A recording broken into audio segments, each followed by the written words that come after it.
ನಮಸ್ಕಾರ. ಬೆಳಗಾವಿ ಜಿಲ್ಲೆಯಲ್ಲಿ ಹಿಂದಿನ ಒಂದು 4-5 ದಿವಸದಿಂದ ಮಳೆ ಆಗ್ತಾ ಇದೆ.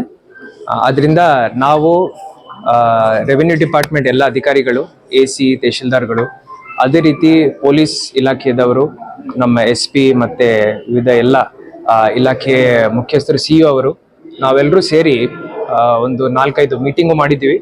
ಪ್ರತಿ ಒಂದು ತಾಲೂಕಿಗೆ ಹೋಗಿ ಭೇಟಿ ಮಾಡ್ಲಿಕ್ಕೂ ನಾವು ಪ್ರಯತ್ನ ಮಾಡ್ತಾ ಇದ್ವಿ. ಸದ್ಯಕ್ಕೆ ಬೆಳಗಾವಿ ಜಿಲ್ಲೆಯಲ್ಲಿ ಮಳೆಯಿಂದ ಯಾವುದೇ ತೊಂದರೆ ಇಲ್ಲ. ಈಗ 3 ರಿವರ್ ಸಿಸ್ಟಮ್ಸ್ ನಮ್ಮಲ್ಲಿ ಬರುತ್ತೆ.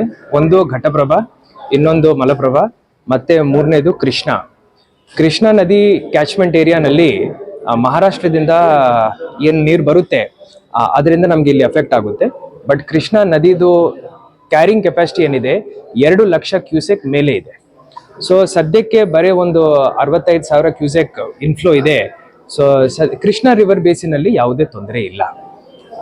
ಘಟಪ್ರಭಾ ನಾನು ಹೋಗಿ ಪರ್ಸನಲಿ ಅಲ್ಲಿ ವೀಕ್ಷಣೆ ಮಾಡಿದ್ದೀನಿ. ಅಲ್ಲಿ 3 ರಿವರ್ ಸಿಸ್ಟಮ್ಸ್ ಹೋಗಿ ಸೇರುತ್ತೆ. ಒಂದು ಮರ್ಕಂಡೆಯ, ಮತ್ತೆ ಹಿರಣ್ಯಕೇಶಿ ಹಾಗೂ ಘಟಪ್ರಭಾ, ಇವೆಲ್ಲ ಸೇರಿ ಹಿಡಕಲ್ ಡ್ಯಾಮ್ ಅಲ್ಲಿ ಹೋಗಿ ಸೇರುತ್ತೆ. ಹಿಡಕಲ್ ಡ್ಯಾಮ್ದು ಟೋಟಲ್ ಗ್ರಾಸ್ FRL ಅಲ್ಲಿ 56 TMC ನೀರಲ್ಲಿ 51 TMC ನೀರನ್ನು ಅಲ್ಲಿ ಸಂಗ್ರಹಣೆ ಮಾಡ್ಲಿಕ್ಕೆ ಆಗುತ್ತೆ. ಗ್ರಾಸ್ ಕೆಪಾಸಿಟಿ ಅದಕ್ಕಂತ ಡೆಡ್ ಸ್ಟೋರೇಜ್ ಸೇರಿರುತ್ತೆ, ಅದು ಸ್ವಲ್ಪ ಜಾಸ್ತಿ ಇರುತ್ತೆ. ಸೊ ಲೈಫ್ ಕೆಪಾಸಿಟಿ ಏನಿದೆ ತಾವು ಹೇಳಿದ ಹಾಗೆ 51 TMC ಇರುತ್ತೆ. ಅದರ ಪೈಕಿ ಈಗ 32 TMC ತನಕ ನೀರಲ್ಲಿ ನಾವು ಸಂಗ್ರಹಣೆ ಮಾಡಿದ್ದೀವಿ. ಸದ್ಯಕ್ಕೂ ಆ ಸಿಸ್ಟಮ್ ಅಲ್ಲಿನೂ ಯಾವುದೇ ತೊಂದರೆ ಇಲ್ಲ. ಖಾನಾಪುರ ತಾಲೂಕಲ್ಲಿ ಮಳೆ ಆಗ್ತಾ ಇದೆ. ಸದ್ಯಕ್ಕೆ ಅಲ್ಲಿ ವಾಡಿಕೆ ಮಳೆಕಂತ ಒಂದು 37% ಜಾಸ್ತಿ ಮಳೆ ಆಗಿದೆ. ಅಲ್ಲಿ 13 ಬ್ರಿಡ್ಜ್ಗಳು ಮುಳುಗಡೆ ಆಗಿದೆ. ಅದಕ್ಕೆ ಪರ್ಯಾಯ ವ್ಯವಸ್ಥೆ ನಾವು ಮಾಡ್ಕೊಂಡಿದ್ದೀವಿ. ನಿನ್ನೆ ನಮ್ಮ ರೆವಿನ್ಯೂ ಮಿನಿಸ್ಟ್ರು ಹಾಗೂ ನಮ್ಮ ಜಿಲ್ಲಾ ಉಸ್ತುವಾರಿ ಮಂತ್ರಿಗಳು ನನ್ನ ಜೊತೆ, SP ಅವ್ರ ಜೊತೆ ಮತ್ತೆ CO ಅವ್ರ ಜೊತೆ ಮಾತಾಡಿದ್ದಾರೆ.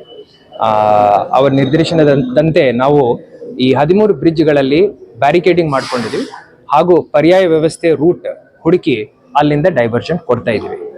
ಇದಲ್ಲದೆ ನಮ್ಮ ಚೋರ್ಲಾ ಘಾಟ್ ಹತ್ರ ಒಂದು ಬ್ರಿಡ್ಜ್, ಅಲ್ಲಿ ಹೆವಿ ವೆಹಿಕಲ್ ಮೂವ್ಮೆಂಟ್ ಆಗಬಾರ್ದಂತ ಹೇಳಿ ಪ್ರೊಹಿಬಿಟರಿ ಆರ್ಡರ್ಸ್ ಇತ್ತು. ಆ ಆರ್ಡರ್ಸ್ನ ನಾವು ನಿನ್ನೆ ಸಂಜೆಯಿಂದ ಇಂಪ್ಲಿಮೆಂಟ್ ಮಾಡಿದ್ದೀವಿ. ಸೊ ಕುಸುಮಡಿ ಬ್ರಿಡ್ಜ್ ಹತ್ರ ಸ್ವಲ್ಪ ಹೆವಿ ವೆಹಿಕಲ್ ಮೂವ್ಮೆಂಟ್ ಇರಬಾರ್ದಂತ ಹೇಳಿ ಪ್ರೊಹಿಬಿಟರಿ ಆರ್ಡರ್ಸ್ ಮುಂಚೆಯಿಂದ ಇತ್ತು. ಈಗ ಚೋರ್ಲಾದಿಂದ ಬರೋ ಮಲ್ಟಿ ಆಕ್ಸಿಲ್ ವೆಹಿಕಲ್ಸ್ನು ನಾವು ಸದ್ಯಕ್ಕೆ ನಿಲ್ಲಿಸಿ ಡೈವರ್ಟ್ ಮಾಡಿದ್ದೀವಿ. ಖಾನಾಪುರ್ ಹೋಗಿ ಮತ್ತೆ ಒಂದು 20 ಕಿಲೋಮೀಟರ್ ಪೀರನ್ವಾಡಿಗೆ ಬರಲಿಕ್ಕೆ ಈಗ ರಸ್ತೆವನ್ನು, ಕುಸುಮಡಿ ಅಲ್ಲ, ಸೊ ಪೀರನ್ವಾಡಿಗೆ ಬರಲಿಕ್ಕೆ ನಾವು ಪರ್ಯಾಯ ವ್ಯವಸ್ಥೆ ಮಾಡ್ಕೊಂಡಿದ್ದೀವಿ. ಸಿಟಿ ಸೈಡಿಂದ ಹೋಗುವಾಗಲೂ ನಾವು ಈ ಒಂದು 20 ಮೀಟರ್ ಡೈವರ್ಷನ್ ಕೊಟ್ಟಿದ್ದೀವಿ. ಬಟ್ ಇದರಲ್ಲಿ ಒಂದು ಕ್ಲಾರಿಫಿಕೇಶನ್ ಏನಂದ್ರೆ, ಸಣ್ಣ ವೆಹಿಕಲ್ಸ್ಗೆ, ಡೊಮೆಸ್ಟಿಕ್ ವೆಹಿಕಲ್ಸ್ಗೆ ಹಾಗೂ 4 ಟನ್